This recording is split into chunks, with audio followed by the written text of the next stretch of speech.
Hello, hello, everyone. I hope that you are well. I trust that you are blessed in all that you do, all that you've been doing. It's been a while. I think we skipped the month of August. As many of you know, I had a whole lot going on. So, welcome to all of you. Many blessings to you, family. Welcome to all who are just tuning in for the first time. For those who are returning, who are tuning in on whatever device, even on TV, I say shalom and welcome to all of you. So, as you know, we've been talking about how the church has tried to replace Israel by creating a doctrine called replacement theology. And I think that message on Sunday got some of you fired up. You all, trust me, I feel you. Even my own mother was fired up by that message. So just remember, in the comment section, we want to keep it clean. We want to keep it respectful. I wanted to say to some of you, so tell me how you really feel. I mean, you were going in. So hello to you, daughter of the King, Harold Brooks, Janice. We have our moderators with us. Welcome to all of you. Papa Smurf. All right, Papa Smurf, how are you doing?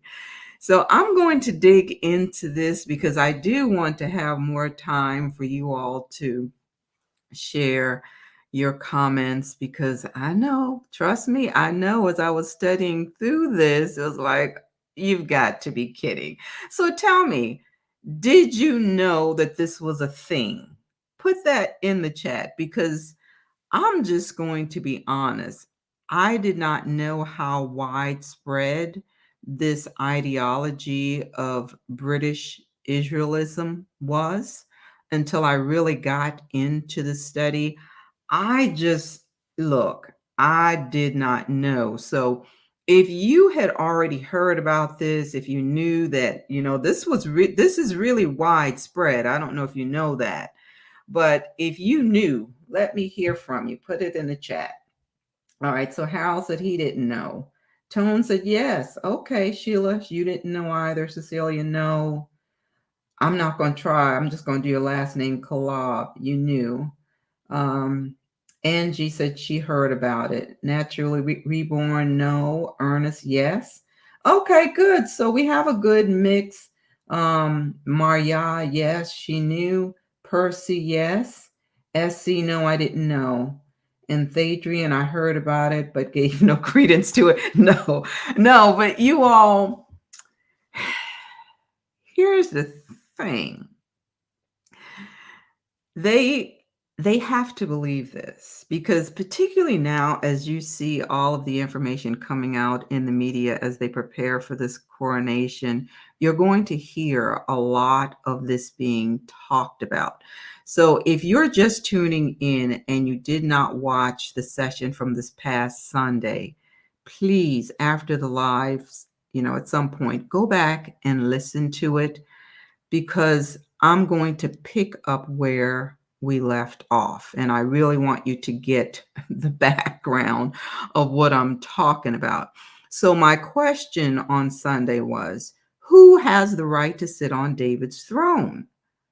And what was amazing to me is that the message on Sunday was so timely. Even the fact that I was sharing it a week later, because as I mentioned, we were out of town. due to the passing of a loved one. So I didn't have a session one week. But this was so on time because even with me presenting this a week later, it proved to be a right on time message because it was the same week that Britain lost its monarch. So the Most High, He is just perfect in His timing. And again, I know that the message hit a nerve for some, even for those of you who may have heard about it before. I had heard about it, but I didn't realize that, like I said, it was a thing.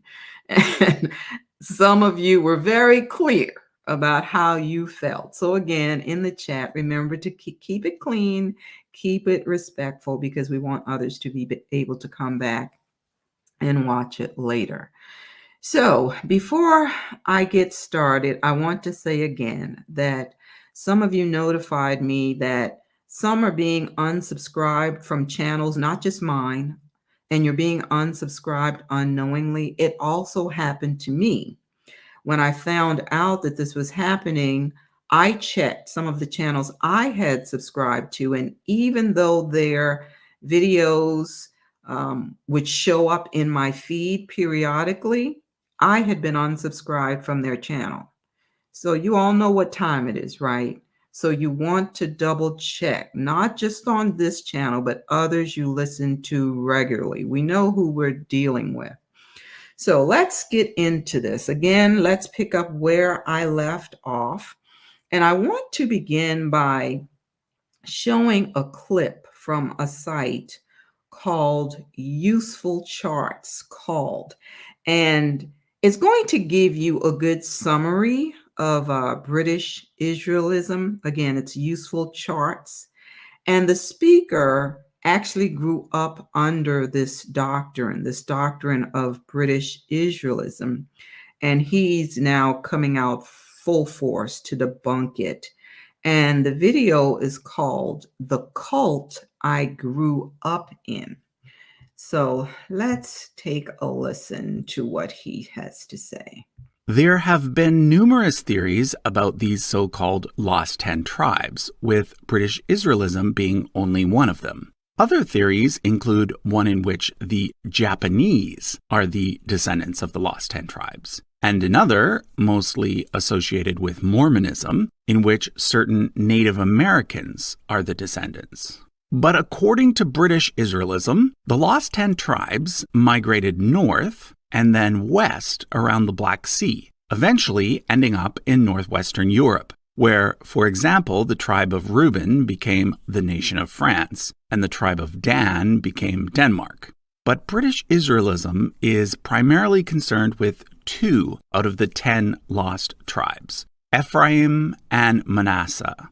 This is because Ephraim and Manasseh were the 2 sons of Joseph, Jacob's favorite son. According to the Torah, Joseph received a double inheritance, and that's why his descendants formed 2 tribes. So instead of a single tribe of Joseph, we get a tribe of Ephraim and a tribe of Manasseh. Now, according to British Israelism, the British people are the modern-day descendants of the tribe of Ephraim, and the European settlers who ended up in the United States are the modern-day descendants of Manasseh. This is all based on a verse from Genesis where God tells Jacob that his descendants will become a nation and a company of nations. They see the nation as representing the USA, and the company of nations as representing the British Commonwealth. However, also according to the theory, the British monarch is not actually from the tribe of Ephraim, but rather from the tribe of Judah. This is because whereas the northern kingdom of Israel had several reigning dynasties throughout its history, the southern kingdom of Judah only ever had one, the house of King David. And it was this dynasty that was supposedly meant to rule over all of Israel. According to British Israelism, when the kingdom of Judah fell to the Babylonians, the prophet Jeremiah secretly escaped with one of the Judean princesses, named Tehatefi, and he traveled with her all the way to Ireland, where she then married an Irish king. The royal line of Judah therefore continued in Ireland until it was then transferred over to Scotland and then finally over to Great Britain when the thrones of Scotland and England were united. So according to the theory, Queen Elizabeth is a direct descendant of the royal line of Judah and the most senior heir of the biblical King David. Okay, so that's the theory. And like I said, it pops up from time to time on websites about royal genealogy. Many people come across the idea that the British royals are the direct descendants of the House of David and simply assume that it is true. Some even use this fact to try and connect their own family tree all the way back to Adam and Eve. But if you know anything about history, you'll know that British Israelism makes absolutely no sense. Okay, there you have it. So some of you are putting your comments in.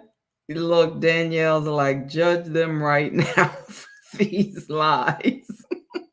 Y'all, you can't make this up. He said this doctrine makes no sense at the end. And I couldn't have said it better. It absolutely makes no sense because if you have read the Bible at all, particularly the Old Testament, you know that Israel traces the line of the father, the kings, not the queens. So, yeah, that's what they believe. I do want to thank you all for the gifts for you all who have been supporting this ministry. Thank you so much. We really appreciate your support. And praises to y'all for your gifts. So I want to get started. Everybody wants to be us, but nobody wants Israel's scars. So if you know about this doctrine, you're going to hear all of the good things, but nothing about them going into slavery and being trafficked around the world. Colonization is not captivity. Whoa. I'm going to say, I don't know if it's Minister Teo who says, make it make sense. Make it make sense because it's just not. It's not making sense. So let's get started with this. Again, I'm picking up where I left off. And that video, I'm listening to it saying, okay, if he could figure this out, then surely someone else was able to figure this out as well. So anyway, now that I got you good and stirred up, I want you to listen to this. Well, that's an inspiring ceremony, particularly if you know about the history behind it.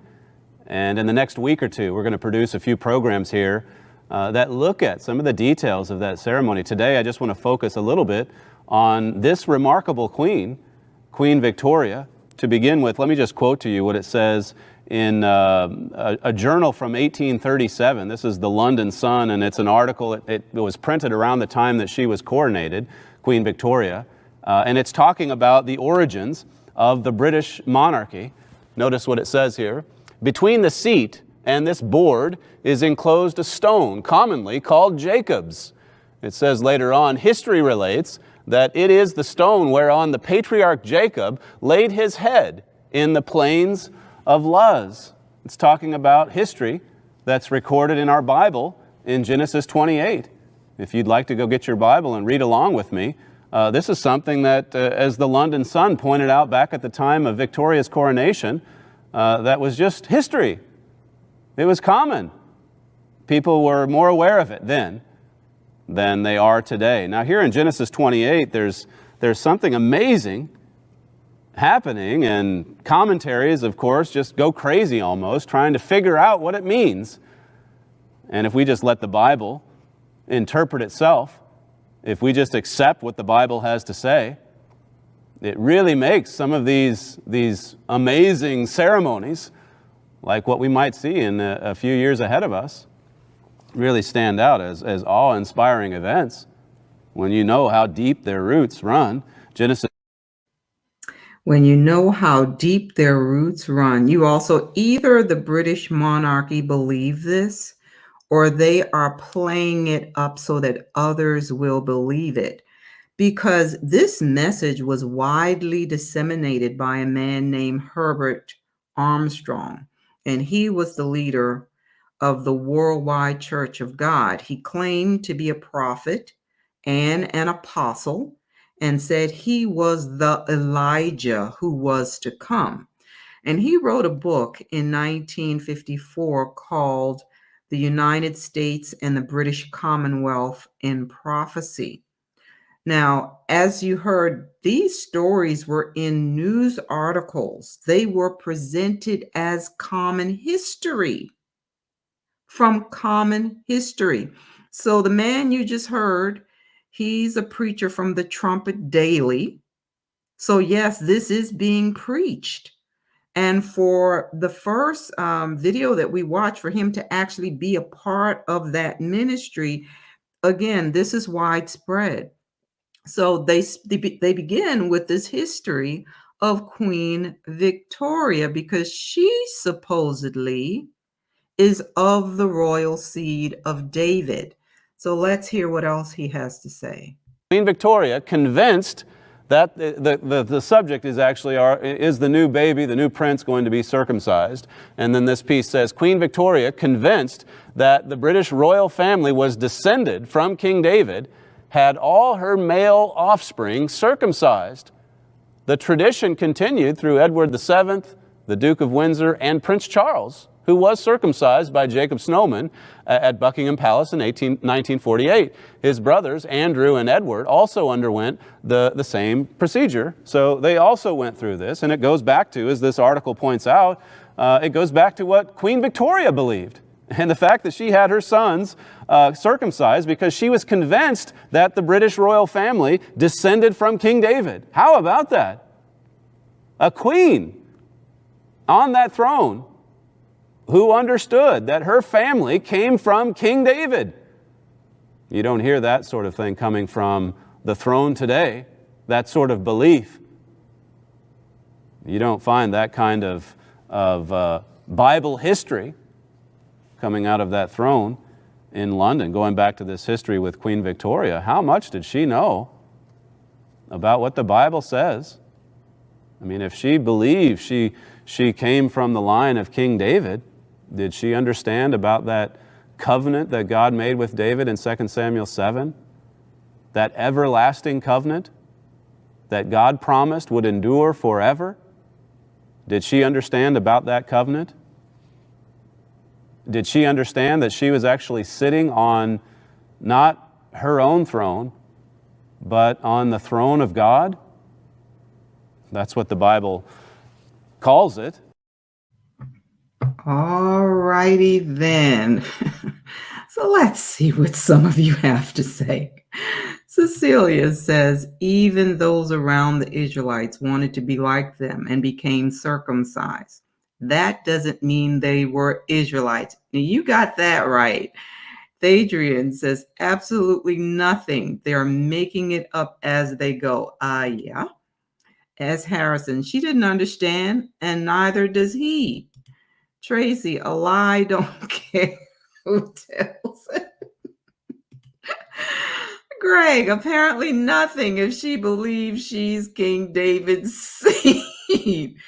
And Maria is saying the kingly line of succession runs through our men of Zion, not European women. Say that again for the people at the back of the room, like they say.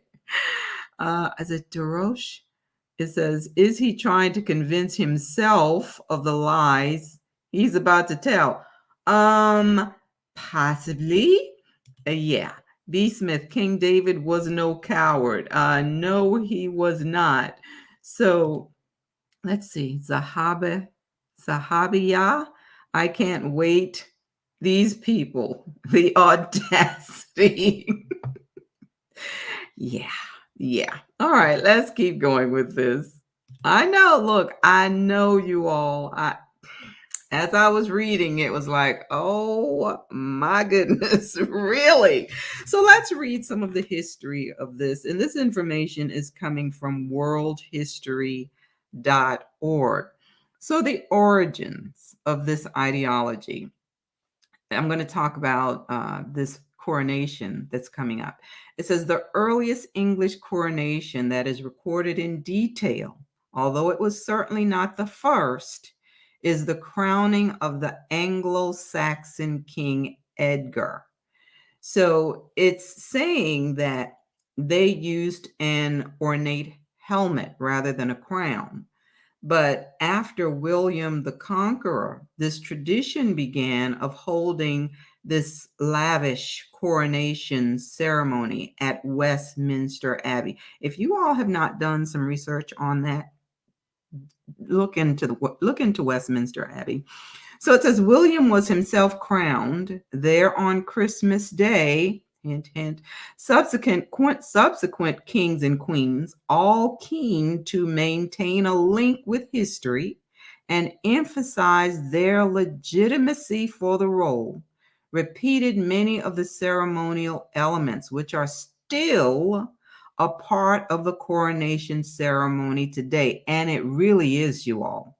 It says each monarch would add a little something to the ceremony, but in its essentials, a combination of religious and secular rituals, it has remained unchanged for 1,000 years.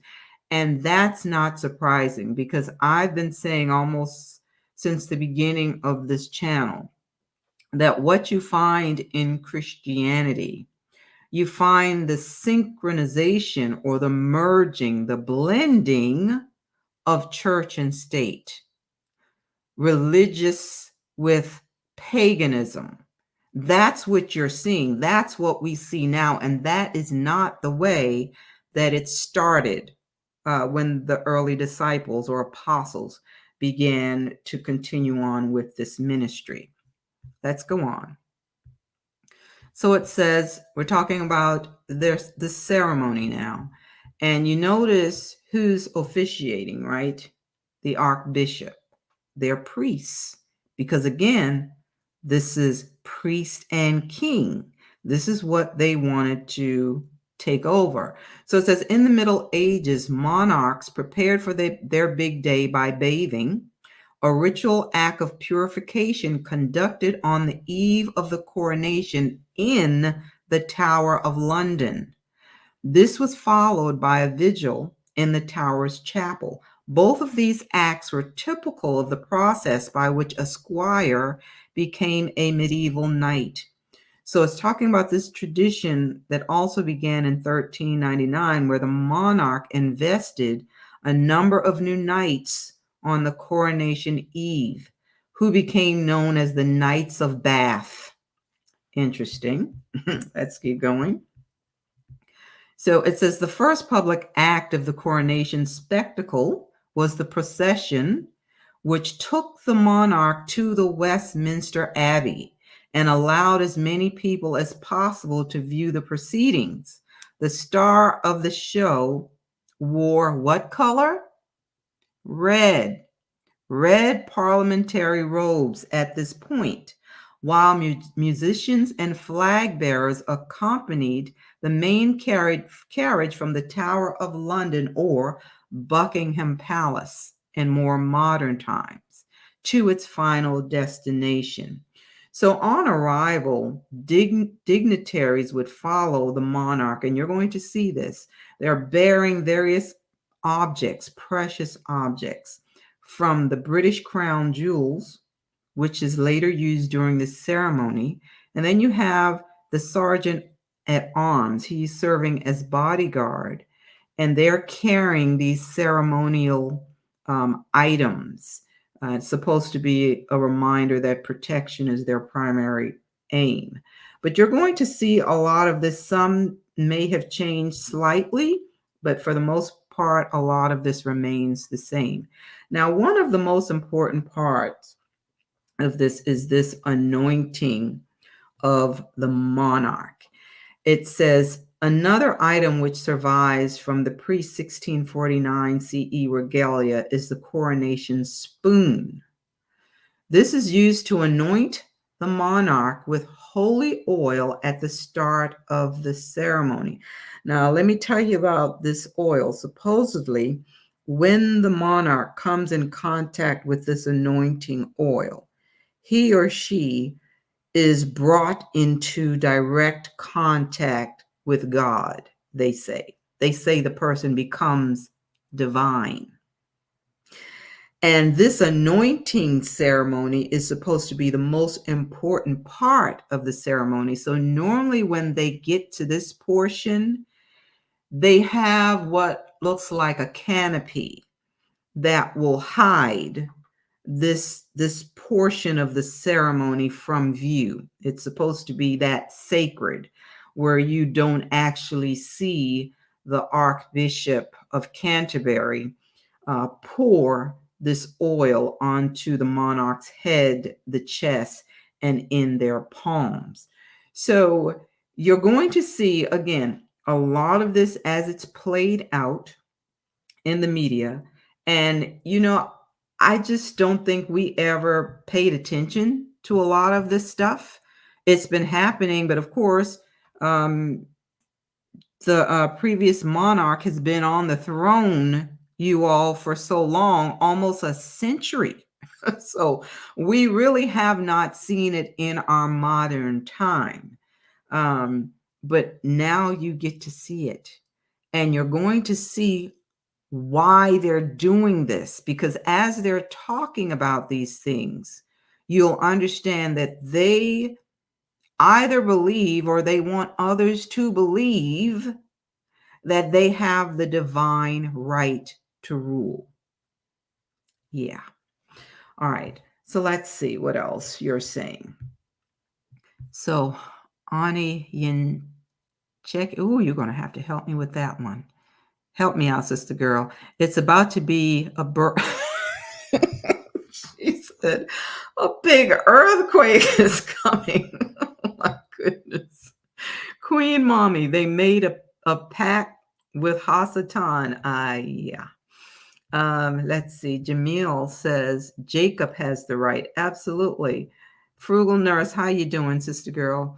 She said, ain't nothing sacred about their customs and rituals. All straight demonic when you research the origins, point blank, period. And that is so true. You have to research the origins. We just didn't know. A lot of this stuff, it just kind of went over our head, like, okay, Franny said, remember, just letting the commercials play help her out a lot too. Oh, I'm not sure what that comment's about. I think I jumped in on something you may have been discussing with the moderators. All right. So Thadrian, yes, it's playing out right before our eyes. Patience. They never, Most High Child, historically, they never used to be. At one point in their history, it was often only once a year, from what I learned at school here in the UK. Okay, so you're in the UK. Awesome. Awesome. Let's see what else you all are saying. Angie, no wonder why these people have long noses. Okay, y'all, come on now. All right, how you doing, brother Enoch? All right, let's keep going. Pinocchio is in the house. Is that what you're trying to say? So let's look at some of the symbols of power. So it says, as traditionally, a monarch was also a knight. The coronation ceremony involves symbols associated with that rank, such as golden spurs, armels, which are bracelets, and a sword. You'll also see those during the ceremony. The two swords which are presented to the monarch at coronations are the sword of the state, which dates to 1678 CE, and the jewel sword of offering. Now, there was also another sword that I found out about. And this sword supposedly is kept here in the United States. It was one that Hitler supposedly stole. And this sword was supposedly used by one of the Roman soldiers that pierced the side of Messiah. And they're saying the ones who take control of this sword will be in control of the world. Look that one up too. All right, so it says the archbishop presents these swords and proclaims the following: with the sword do justice, stop the growth of iniquity, protect the holy church of God, help and defend widows and orphans. Now. Restore the things that are gone to decay. Maintain the things that are restored. Punish and reform what is amiss, and confirm what is in good order. Now, if Britain really did this, would we have had the transatlantic slave trade? Let's keep going. So it says the monarch is then given the sovereign's orb, which is topped by a cross, and pay attention to which cross it is, and so symbolic of the Christian monarch's domination of the secular world. It is placed in the sovereign's left hand. The hollow gold orb set with pearls, precious stones, and a large amethyst beneath the cross was made in 1661 CE and has been used in every coronation since then. Now that's quite interesting, I would say. So let's look at the next slide. We want to look at some of these symbols, these various symbols of power that they have. And I have a black and white picture of her so that you can see her holding these items. But pay attention to the cross at the top of that crown. And then it's front and center again. How many of you know what that cross is? Let's see. I want to see if you all know. Any comments? What do you know what that cross is? So Frugal says Knights Templar. It can be associated with them. You see it quite a bit. Miss Love, she says it's demonic. All right. Our moderator is saying it's the same one used during the Crusades. Knights of Columbus. I want you all to look this up. I really want you to look it up because you're going to be surprised, because you're also going to see them draped. This is symbolic of something. And I talked about this when I was talking about Nimrod and the various symbols that they've been passing on through the ages. Yes, a lot of these diamonds were stolen. Yes, it is associated with the Freemasons, Knight Templars, etc. Yeah, you want to look at these. Someone said the KKK. All right, well, then we're going to see. I want you to find that one out. All right, let's keep going. So take a look at it up close.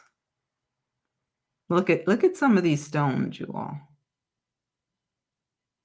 And a lot of it did come, well, most of them came from Africa.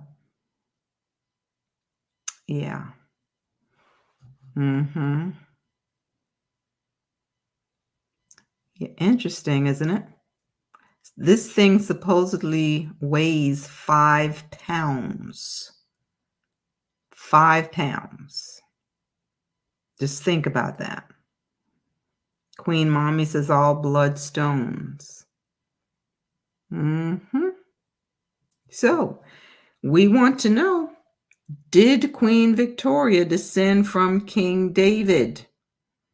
So this is called St. Edward's crown, and it is the coronation crown of England. So you'll also see them talk about the signet ring that the new monarch will wear. Again, that royal orb, which is supposed to be a Christian symbol of authority since the Middle Ages, really. And it's supposed to be a reminder that the monarch's power comes from God, is what they say.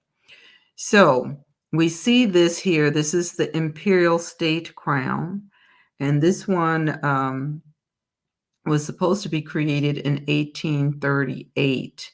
And it's they say it's a lighter alternative to the original, but it says it contains over 2,800 diamonds, 17 sapphires, 11 emeralds, 4 rubies. Look how big that ruby is, and 269 pearls. And amongst these are the central black Prince ruby. And below it, it's supposed to have a 317 carat diamond, aka called the second star of Africa.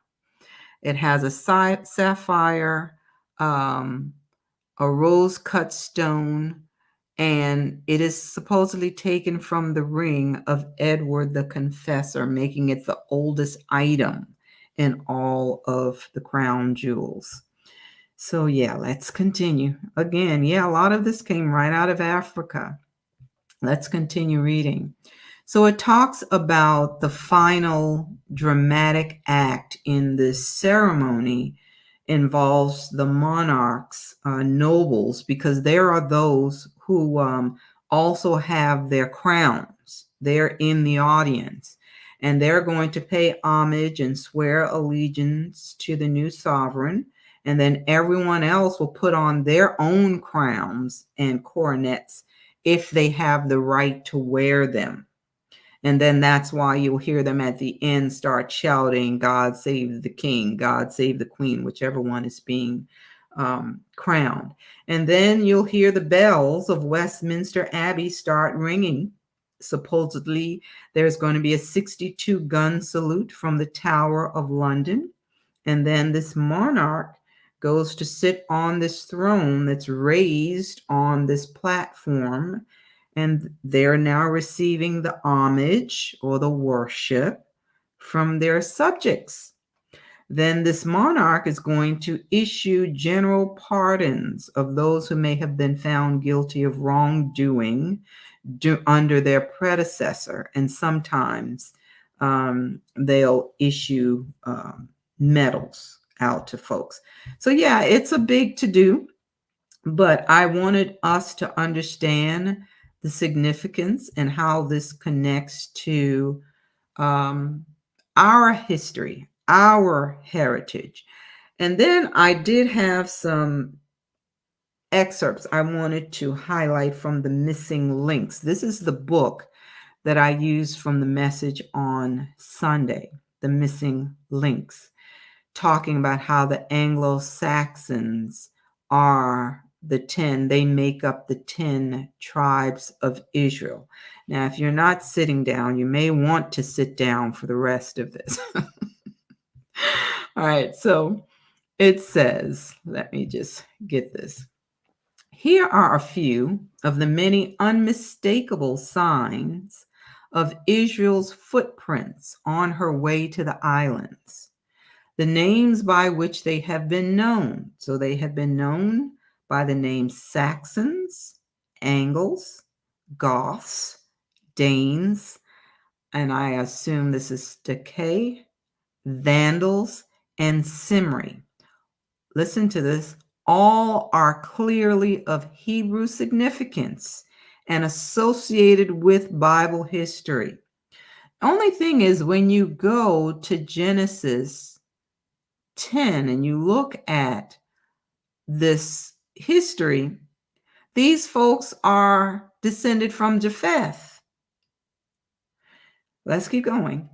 It says, these were applied to the Israelites in Armenia and all along the route, and after their settlement in the islands, as we shall see, these were the Scythians of our ancestors, the Caucasians from the Caucasus Mountains, their language, laws, customs, and their westward movements all agree to define them of Hebrew extraction.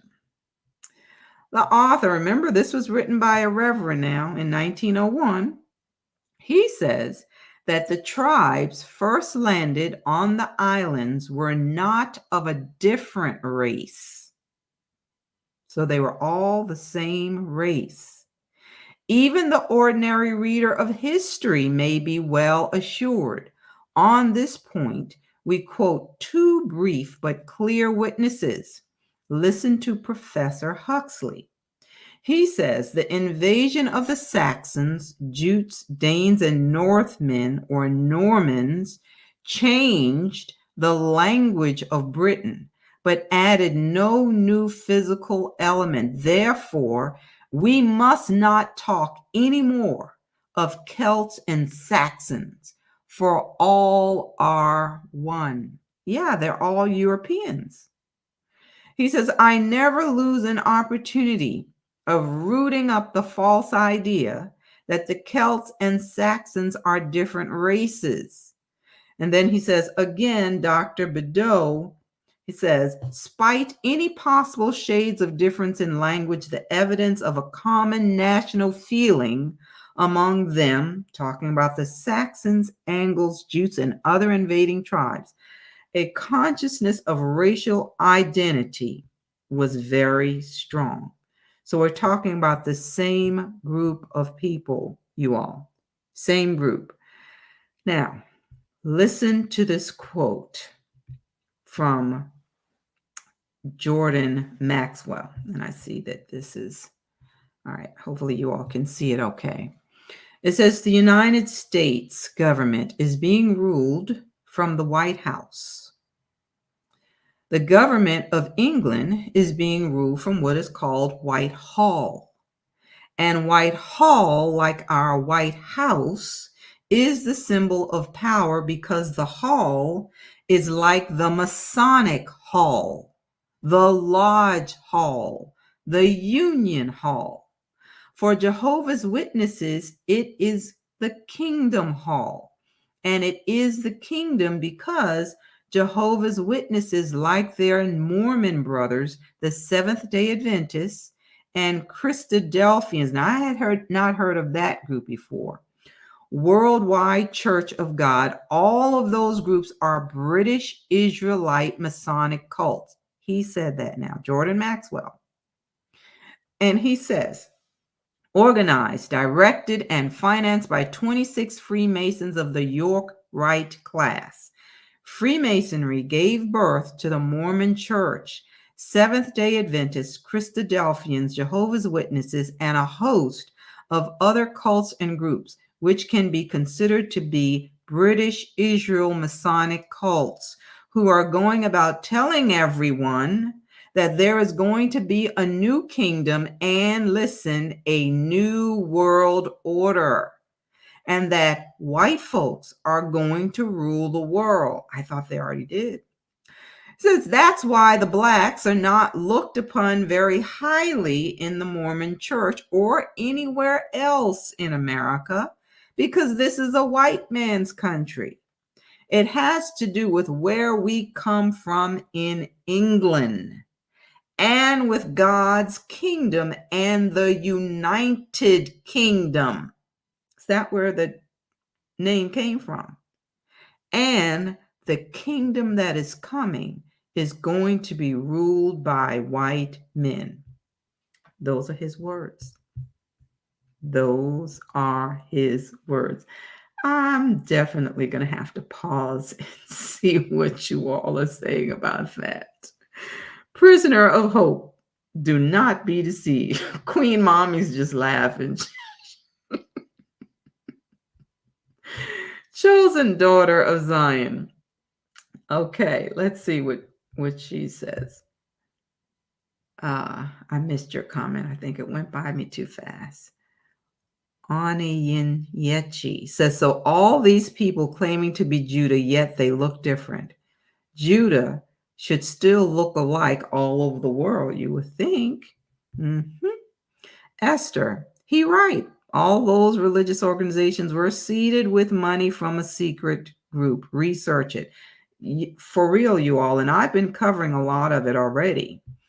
Cry loud, Israel. So much for wishing or wishful thinking. Let's see. What else?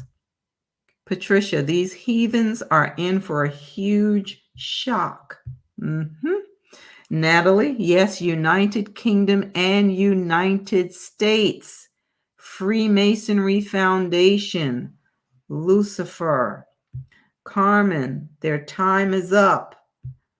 Yeah. Y'all, I'm clicking on some of the comments and they're just rolling right on by me. All right, Floyd Spears. The Gentiles have a propensity to lie.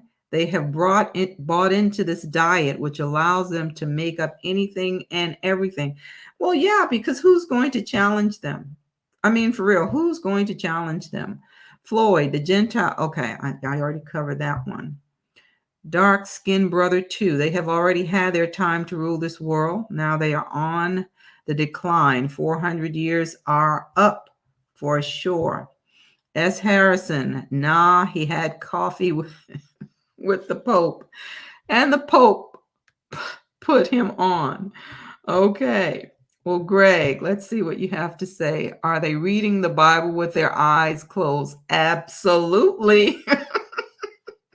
Absolutely. Well, remember back in the day, it was all in Latin and they couldn't read it anyway. Only the priest could read it. Up next is Help Me, Black Jesus. Y'all are too funny. All right. Well, if that one got you, let's listen to this next one. All right. So this one comes from the Complete Christianity, and the title is The Catholic Church is the Kingdom of Israel. It says it is absolutely critical that we Christians understand who we are. It is essential that Christians understand what the Catholic Church is. The Catholic Church is Israel. Pause and think on that. The Catholic Church is Israel. You all, are you understanding now why they had to create this replacement theology?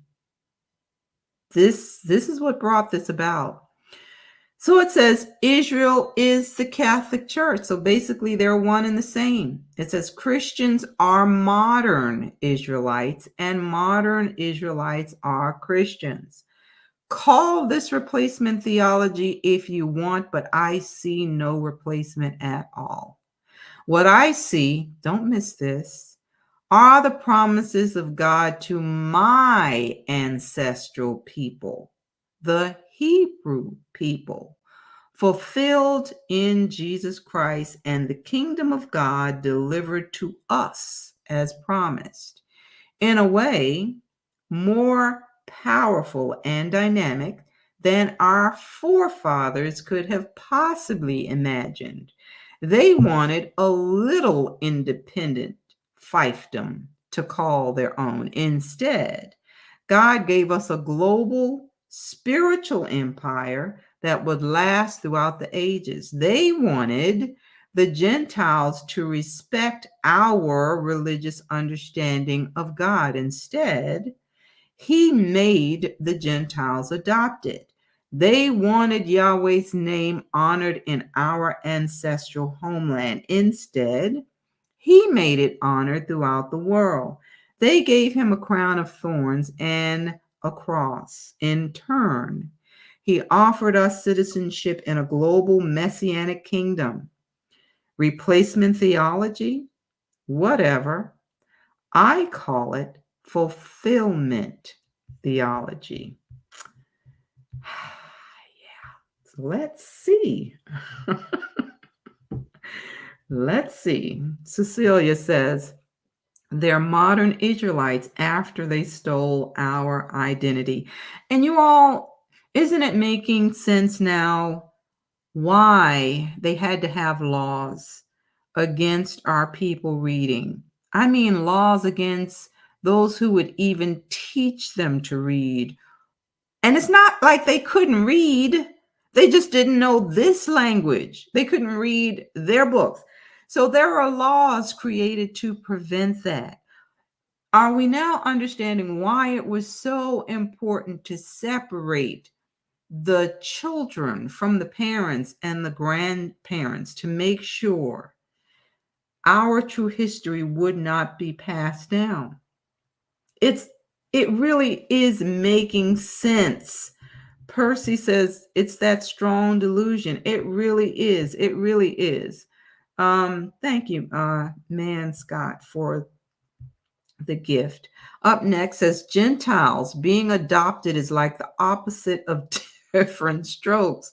It's a fictional story of a Black father adopting white children.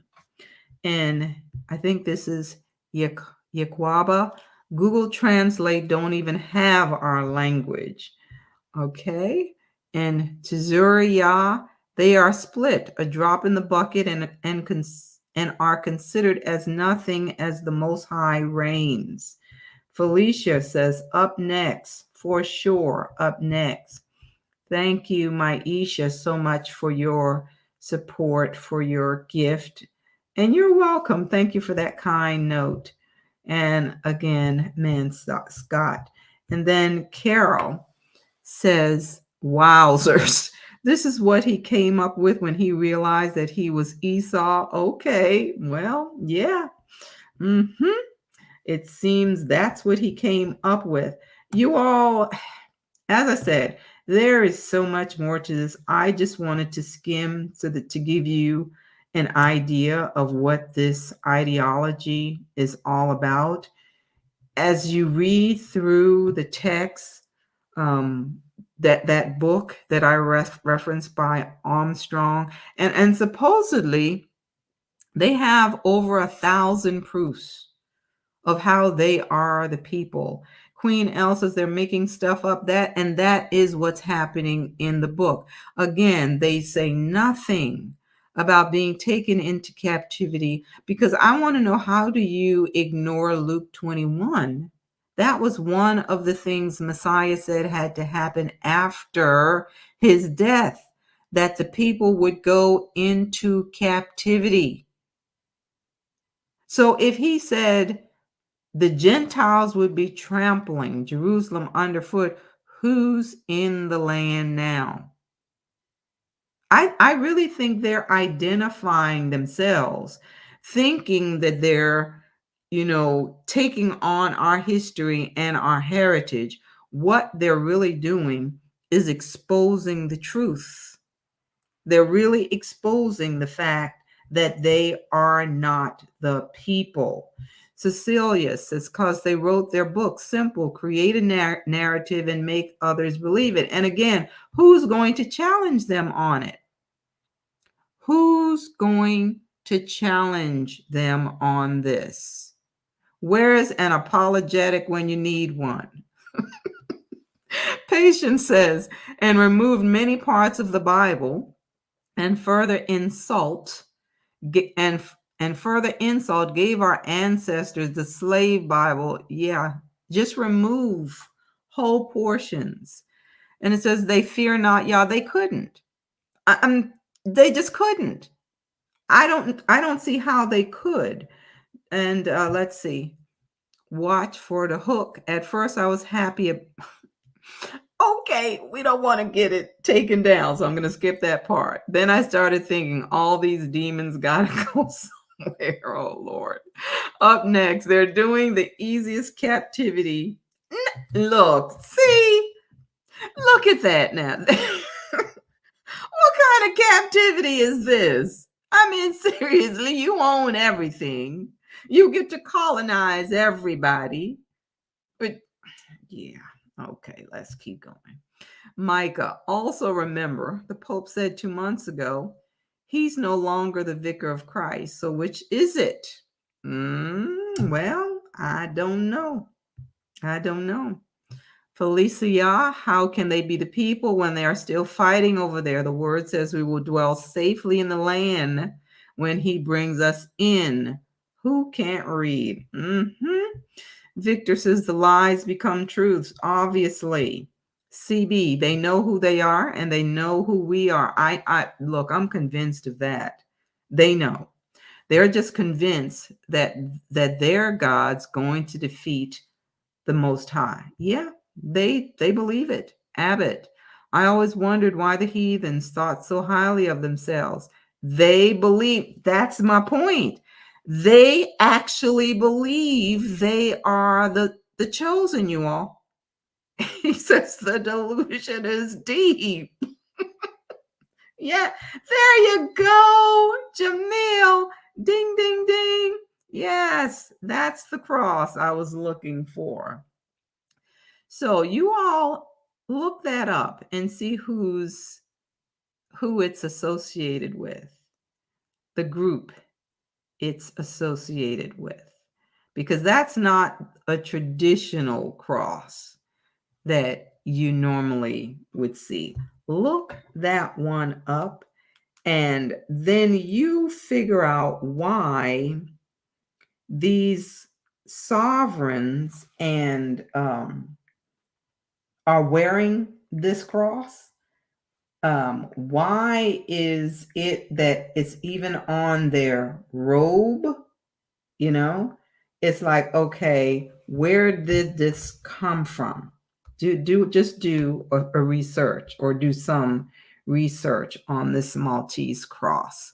All right, so Asayisha, I think they believed they could change words in the Bible and history and didn't count on the Most High, Yah, not man, but Yah, but the Most High Yah's Ruach HaKodesh is bringing order and correction to these things. Yes, and I also believe he wanted us to understand these things in these last days as these things are now unfolding. I know that we need to understand what is happening, because all of this is tied to who we are. So you need to understand this. Queen Mommy, because we were under the curse for the past 400 years and they were under the blessing because our ancestors went off. And that is just it. For those who are trying to say there is no 400-year prophecy, I mean, you really have to explain all the things that began happening when that time was up. I mean, within months, we had this breakout in Wuhan, and you know what that was all about. So it had to, if we had it breaking out by that time, then when did it start? But for those who are saying, oh, there's no such thing as a 400-year prophecy, go back and look at everything that's happening and still occurring around the world after that time was up. As I really believe that the 400-year prophecy served as a marker in time so that we would be able to identify ourselves. So, Yaquaba, okay, I believe that was for someone else. Tazuriya says they are reprobate and blasphemous. Yes. Prisoner of Hope, great lesson. You're very welcome. Very welcome. Praises to Yah and all of the work that he's doing in us and through us in these last days. Carol, judgment began immediately. Absolutely. It was just, I was amazed because we had been talking about it like, okay, 400 years, August is coming up, and I mean, everything just started going crazy, and it's still going crazy.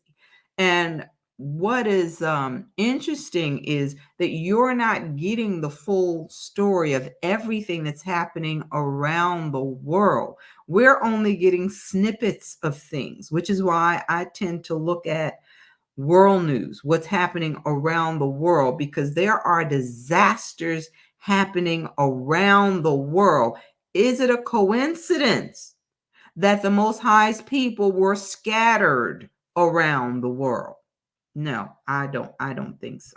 Absolutely not. So Sangari says science liberates humanity every day from the wrath, magic, and mystical interpretations of doom by any god, not just yours, folks. I have no idea what you're saying on that one. Science liberates humanity every day from wrath. If you think science is going to liberate humanity from what's coming, there's some land in Florida you need to buy. DeRoche, the Bible says they will say, but we have inherited lies. No kidding. Brother, Strike it. I'm not sure about your name. Just dropping in. We'll watch the whole thing later on. Yes, please do. CB, their reset is about putting us back to sleep, and that's not happening, you all. Look. No. DeRoche, I'm sure that cross is demonic. Look it up, and I want you to Google the monarchs that wear it. Just Google it. All right, Charles West. Yeah, they want to say climate change. Yeah, and that science is the answer. But you all, okay, just something to think about. When did the planet start experience all these let's put it this way. Which people group is mostly responsible for not taking care of the planet? I'm just curious. What are your thoughts on that? Yeah. Okay. So let's see what you say. Ron Moore, academic fraud. Everything has been socially engineered on lies. Psalms 83. It's a good place to start. It's a great place. It's exactly where it all started. The politicians all complain about us being woke. I'm hearing that a lot more. They're, talking or being very sarcastic about the woke people. So yeah, we need to stay woke. We need to stay woke. Let's see. Black to my roots. I absolutely love that. There's no coincidence with Yah. Their time is up. We definitely up next. Now they push in this new purge law. Here comes the lawlessness Yah told us about. Well, you all know that has to come too, because there has to be something that will usher in martial law. So we know, look, if you all have not read Agenda 2030, please go look that up. Please go look that up. Prisoner of Hope, keep crying out to Yah. Absolutely, family. Don't let up. Keep crying out. Keep crying out. Repentance, we know that we have to continue to repent as a people, for our people. We have to keep crying out. And chosen daughter of Zion, family, read the book of Revelation and the 7 seals. We are in the 6th seal, cosmic disturbance. Okay. Esther, responding to someone else. Kevin says, hey, family, they was always lawless. Yeah. Mandy Law, they create a problem. Yes. Then present their solution. Hegelian dialectic. Yes. All right. So we are at 9:04. Hopefully you got something from this session. I wanted to cover this part on the live. It would have been too much to add to the session that we did this past Sunday. So that is the end of that series. When did the church replace Israel? They didn't. And I know there are some who may disagree with me, and that's okay. But I am firmly convinced that it was a renewed covenant and not a new covenant. And I believe everything that we're seeing with this replacement theology is the result of them saying it was a New Testament instead of a continued covenant. It was a continuation of the story that was being told, and what they say is the Old Testament. And I do believe that it is a renewed covenant. Again, I know that there are some who do not agree with that. But anyway, so again, I do hope that this has been a blessing to all of you. Benaiah says Israel never has dukes. That was Esau. But they want our kingship while keeping their duke traditions. That's exactly right. That's what this replacement theology was all about. It was replacing the real people with those who are not a people and saying that they are the people, minus all the curses. That's the part that's like, show us your scars. I mean, really, show us your scars. Show us. I want to see it. I want to see it. All right, so we're going to wrap it up here. Thank you to all who gave gifts. Thank you for your support. Thank you to all of our moderators. I really appreciate your help. Thank you all for keeping it clean, because I know what you really want to say, and I have to just fall back on what our sister Deborah says. She just go, when you can't say anything else, just say, So thanks again to you all. Join me for the next session this upcoming Sunday, y'all willing. And family, be blessed. Stay woke. Pay attention to what's going on around you. Continue to fast, to pray, because we can see that Abba Yah is not playing. Look, he is not playing. He's serious. So you want to make sure that you are cleaning the inside of the cup. Let every man examine himself. You want to make sure that you are doing what he has required of you. We can look at these folks and see all the foolishness they're doing, but don't forget to examine yourself. Yes, supermodel, he is serious. Look, I'm looking at storms. They're saying this storm just popped up out of nowhere. We've never seen this before. It's like, and it's just getting started. So, family, look, there's no time to sleep. Watch and pray. Watch and pray. So good night to you all. Thanks again for all that you've done to support this ministry. Be blessed, family. Shalom.